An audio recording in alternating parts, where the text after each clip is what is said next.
नमस्कार साथियों। बेस्ट ज्ञान चैनल पर मैं बीरम सिंह आप सभी का स्वागत करता हूं। यहां पर आपको मिलती है डेली न्यूज़, करंट अफेयर्स, सरकारी नौकरी और योजनाओं की लेटेस्ट अपडेटेड जानकारी। वीडियो आपको उपयोगी लगे तो प्लीज़ लाइक ज़रूर कर दीजिएगा। सबसे पहले आपको सुनाते हैं, कृषि मंत्री कमल पटेल ने हाल ही में जो एक अच्छी खबर दी है। किसान भाइयों नमस्कार। मुझे बताते हुए खुशी हो रही है कि माननीय मुख्यमंत्री शिवराज जी के मार्गदर्शन में हमने गेहूं, चना, सरसों और मसूर के समर्थन मूल्य पर खरीदी की जो अंतिम तारीख 25 फरवरी थी उसको बढ़ाकर 5 मार्च कर दी गई है।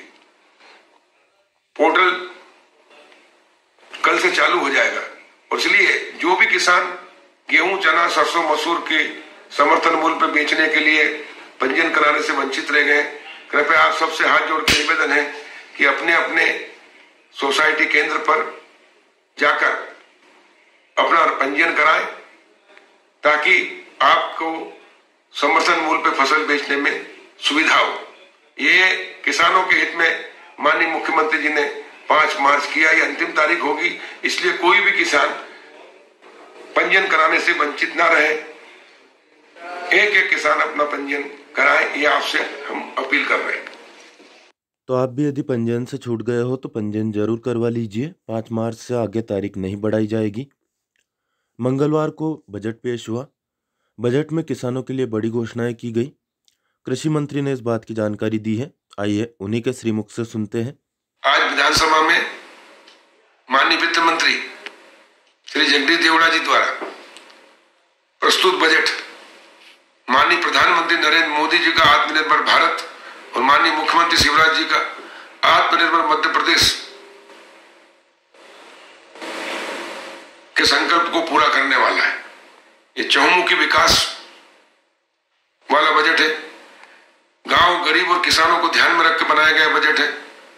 1 रुपए का भी मध्य प्रदेश की जनता पे कोई टैक्स नहीं लगाया गया है, इसलिए ऐतिहासिक बजट है। किसान की आय दोगुना हो 2022 तक माननीय प्रधानमंत्री जी का जो संकल्प है उसको पूरा करने वाला है। और हमने तो माननीय शिवराज जी के नेतृत्व में इसी साल चना, मसूर और सरसों 15 मार्च से खरीदने का निर्णय लिया है। जो सीमा थी 25 कुंटल की उसको भी हटाया है। जो 13 कुंटल सरसों, 15 कुंटल चना खरीदा जाता है उसको 20-20 कुंटल किया है। और उसके कारण समर्थन मूल्य से ऊपर रेट दिलाने में हम किसानों को सफल हुए हैं। इससे मध्य प्रदेश के किसानों को लगभग 16,000 करोड़ से 24,000 करोड़ का फायदा होगा।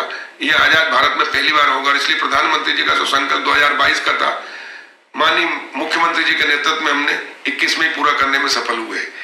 इस बजट में मुख्यमंत्री किसान कल्याण निधि 4,000 रुपए प्रति किसान प्रति परिवार 78 लाख किसानों को मिलेगी, जिसके लिए 3,200 करोड़ का प्रावधान किया गया है। इसी के साथ 0% ब्याज पर ऋण माननीय मुख्यमंत्री जी के नेतृत्व में हमने पुनः चालू किया, जिससे 1,000 करोड़ की व्यवस्था की गई है।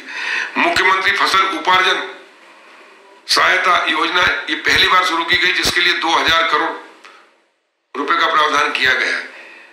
प्रदेश में एक जिला एक उत्पाद कार्यक्रम के अंतर्गत फूड प्रोसेसिंग प्लांट लगेंगे, जिसमें प्रधानमंत्री जी ने मध्य प्रदेश को जो 7,500 करोड़ की राशि दी है उससे किसानों के एफपीओ को, किसानों को फूड प्रोसेसिंग प्लांट डालने का अवसर मिलेगा, जिससे किसान की आय 2 गुना, 4 गुना, 6 गुना, 8 गुना और 10 गुना होगी।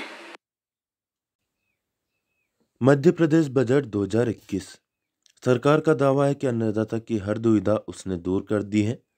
मध्य प्रदेश सरकार ने वर्ष 2018-19 की लंबित फसल बीमा प्रीमियम राशि का भुगतान किया।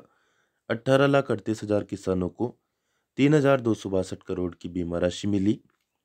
खरीफ वर्ष 2019-20 के लिए 23,59,500 किसानों को 5,418 करोड़ की बीमा राशि का भुगतान किया गया। अब तक लगभग प्रदेश के 43 लाख किसानों को 8,000 करोड़ से अधिक का भुगतान फसल बीमा के अंतर्गत किया गया है। चिकित्सा शिक्षा मंत्री श्री विश्वास सारंग ने कहा है कि भोपाल गैस त्रासदी से पीड़ित कल्याणी बहनों को 1,000 रुपये की पेंशन देने का बजट में प्रावधान किया गया है। उच्च शिक्षा मंत्री डॉक्टर मोहन यादव ने कहा कि मध्य प्रदेश में सत्र 2021-22 से राष्ट्रीय शिक्षा नीति क्रियान्वित कर लागू की जाएगी। राष्ट्रीय शिक्षा नीति लागू करने वाला मध्य प्रदेश देश का पहला राज्य होगा। उच्च शिक्षा मंत्री डॉक्टर यादव ने पत्रकारिता के विद्यार्थियों द्वारा प्रकाशित प्रायोगिक समाचार पत्र विकल्प का भी विमोचन किया। संगोष्ठी की अध्यक्षता की माखनलाल चतुर्वेदी राष्ट्रीय पत्रकारिता और संचार विश्वविद्यालय के कुलपति प्रोफेसर के.जी. सुरेश द्वारा की गई। बजट के बारे में और विस्तार से बात करें तो कृषि क्षेत्र के अल्पकालीन कार्यक्रमों के अंतर्गत उथले और मध्यम खड्डों वाली 75,000 हेक्टेयर भूमि के विकास के लिए विशेष प्रोजेक्ट बनाया जाएगा। फलदार वृक्षों और औषधि पौधों के उत्पादन को बढ़ावा देना, प्रमाणित बीज पैकिंग पर होलोग्राम लगाना अनिवार्य करना, छोटे अनाजों के मूल्य संवर्धन के लिए विशेष योजना क्रियान्वित करना जैसे अनेक कार्य किए जाएंगे। कृषि क्षेत्र के मध्यकालिक व दीर्घकालिक कार्यक्रमों के अंतर्गत राज्य स्तरीय कौशल उन्नयन केंद्रों की स्थापना, जीआईएस एवं रिमोट सेंसिंग जैसी तकनीक का उपयोग, रेस्ड बेड प्लांटर एवं रिज फ्रो प्लांटर जैसे यंत्रों के सहयोग से 15 लाख हेक्टेयर भूमि में रेड पद्धति का विस्तार होगा। 3,000 एग्री क्लिनिक एवं एग्री सर्विस केंद्रों की स्थापना होगी। प्रमाणीकृत जैविक खेती के क्षेत्रफल को बढ़ाकर 4 लाख हेक्टेयर तक पहुंचाने के कार्यों का लक्ष्य निश्चित किया गया है। आत्मनिर्भर मध्य प्रदेश के अंतर्गत किसान को सशक्त बनाने के लिए राज्य सरकार द्वारा मुख्यमंत्री फसल उपार्जन सहायता योजना लागू करना प्रस्तावित है। योजना के तहत राज्य की उपार्जन संस्थाओं जैसे कि नागरिक आपूर्ति निगम तथा मार्कफेड को आवश्यकता अनुसार वित्तीय सहायता दी जाएगी। इसके लिए वित्तीय वर्ष 2021-22 में 2,000 करोड़ रुपए का प्रावधान किया गया है।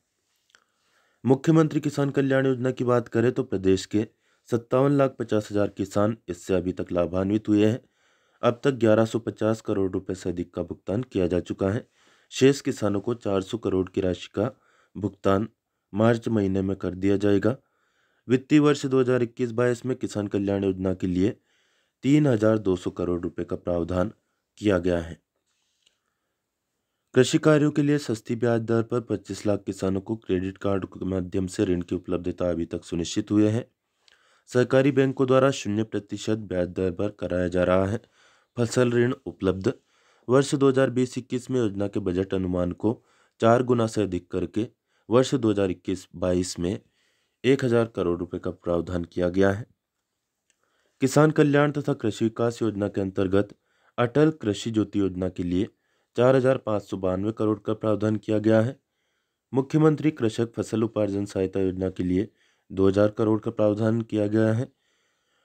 मध्य प्रदेश विद्युत मंडल द्वारा 5 हार्स पावर के कृषि पंपों या थ्रेसरों तथा एक बत्ती कनेक्शन को निःशुल्क विद्युत प्रदाय के लिए प्रतिपूर्ति के लिए 1,096 करोड़ का प्रावधान किया गया है। राष्ट्रीय खाद्य सुरक्षा मिशन के लिए 370 करोड़ रुपए रखे गए हैं। राष्ट्रीय कृषि विकास योजना के लिए 221 करोड़ रुपए दिए जाएंगे। राष्ट्रीय कृषि विस्तार परियोजना के लिए 119 करोड़ रुपए दिए जाएंगे। इन योजनाओं के संबंध में आपका कोई प्रश्न हो तो कमेंट करके पूछ सकते हैं या कोई सुझाव हो तो वह भी बता सकते हैं। आत्मनिर्भर मध्य प्रदेश के जो बजट है इसके 4 आधार स्तंभ हैं। ये है भौतिक अधोसंरचना यानी कि इंफ्रास्ट्रक्चर, शिक्षा और स्वास्थ्य, अर्थव्यवस्था और रोजगार और सुशासन। आत्मनिर्भर मध्य प्रदेश के विजन को मूर्त रूप देने और जनहितैषी योजनाओं को जारी रखने के लिए बजट प्रस्ताव में आवश्यक प्रावधान किए गए हैं। 4 स्तंभों में अलग अलग नए मिशन शुरू किए जाएंगे। मिशनों को प्रभावी रूप से समय पर पूरा करने के लिए विभिन्न योजनाएं और कार्यक्रम संचालित किए जाएंगे। मध्य प्रदेश शासन द्वारा किसानों के हित में एक और महत्वपूर्ण निर्णय जो लिया गया है कि मुआवजा की जो न्यूनतम राशि होगी वह 5,000 रुपये तय की गई है। मुख्यमंत्री शिवराज सिंह चौहान ने दिवंगत सांसद श्री नंद कुमार सिंह चौहान की पार्थिव देह विमान द्वारा नई दिल्ली से भोपाल पहुंचने पर पुष्पांजलि अर्पित की। मुख्यमंत्री शिवराज सिंह चौहान ने पार्थिव देह को कंधा भी दिया। स्वर्गीय श्री नंद कुमार सिंह चौहान का अंतिम संस्कार बुधवार 3 मार्च को बुरहानपुर जिले में स्थित उनके गृह ग्राम में होगा। आपको बता दें खंडवा से वर्तमान सांसद थे नंद कुमार सिंह चौहान और बुरहानपुर से ये 2 बार विधायक रह चुके हैं, बीजेपी के अध्यक्ष भी रह चुके हैं। इनका हाल ही में कोरोना संक्रमण के चलते निधन हो गया है। नंदू भैया के नाम से प्रसिद्ध थे।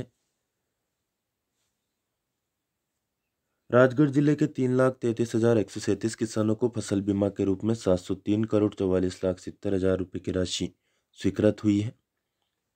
ब्यावरा के 24,641 किसानों को 64,06,66,000 रुपये, जीरापुर के किसानों को 95,82,85,000 रुपये, खिलचीपुर के 55,60,87,000 रुपये, कुडनेर को 19,704 किसानों को 47,48,63,000 रुपये, नरसिंहगढ़ के किसानों को 138,93,55,000 रुपये, पचौर के किसानों को 10,37,000 रुपये, राजगढ़ के किसानों को 47,69,69,70,000 रुपये, सारंगपुर के किसानों को 58,971 किसानों को 99,54,03,000 रुपये की राशि और सुठालिया के 35,469 किसानों को 55,18,01,000 रुपये की राशि प्राप्त हुई है।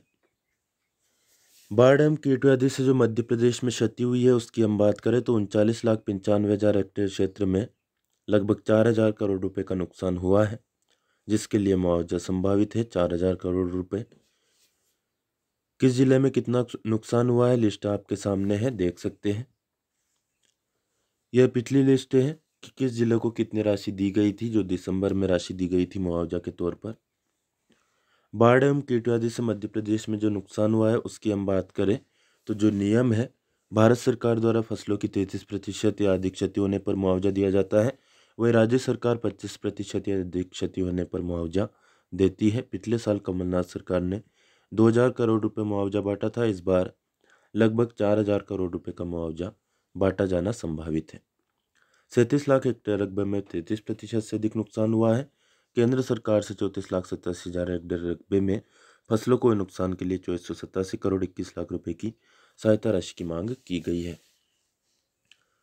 इसके अलावा जो किसान छूट गए थे फसल बीमा पोर्टल पर पंजीयन से, बैंकों को एक बार और छूट दी गई है। 10 तारीख तक वह किसानों का पंजीयन कर सकते हैं जो फसल बीमा की राशि, मतलब जिन किसानों का फसल बीमा बैंकों के द्वारा काटा गया था लेकिन बैंकों के द्वारा उनकी प्रविष्टि फसल बीमा पोर्टल पर नहीं की गई और इस कारण से जो किसान छूट गए थे उनको एक बार और मौका देने के लिए यह व्यवस्था की गई है कि 10 मार्च तक, 1 मार्च से लेकर 10 मार्च तक इनका पंजीयन बैंक वापस से कर सकते हैं। तो जो भी किसान ऐसे हो जिनका बीमा प्रीमियम बैंक के द्वारा काटा गया लेकिन उनको बीमा का लाभ न मिला हो, वह अपने बैंक जाकर के संपर्क करे और उसकी प्रविष्टि जरूर करवा ले। वीडियो में दी गई जानकारी आपको उपयोगी लगे तो प्लीज़ लाइक जरूर कर दे। अन्य किसान भाइयों को भी शेयर करें जो भी आपसे जुड़े हो फेसबुक, व्हाट्सएप या टेलीग्राम ग्रुप पर, ताकि सभी तक यह काम की जानकारी पहुंच पाए। बहुत सारी फर्जी लिंक सोशल मीडिया पर लगातार शेयर होती रहती है। यदि आप अच्छी लिंक, अच्छी जानकारी, अच्छे वीडियो शेयर करते हैं तो इससे निश्चित तौर पर आपकी भी इज्जत बढ़ती है, क्योंकि आपको पता है कि फर्जी लिंक भेजने से कितनी फर्जियत भी होती है। तो अच्छी लिंक, अच्छी चीज़ें आप ज़रूर शेयर किया करें। कोई प्रश्न या सुझाव हो तो कमेंट करके ज़रूर बताएं। चैनल को सब्सक्राइब ना किया हो तो सब्सक्राइब कर लीजिए। सब्सक्राइब ऑलरेडी कर चुके हो तो बेल आइकन यानी कि घंटी का बटन ज़रूर प्रेस कर देना, ताकि आपको नोटिफिकेशन मिलना शुरू हो जाएंगे। यह सब कुछ एकदम निःशुल्क है, न तो आपकी जेब से और न ही आपके बैंक खाते से कोई नया पैसा कटने वाला है, निश्चिंत रहिएगा। और न ही आपकी सिम का बैलेंस ऐसा करने से उड़ेगा। तो फिलहाल इस वीडियो को यहीं पर समाप्त करते हैं। लाइक, शेयर और सब्सक्राइब करना बिल्कुल ना भूलें। धन्यवाद। जय जवान, जय किसान, जय हिंद, जय भारत।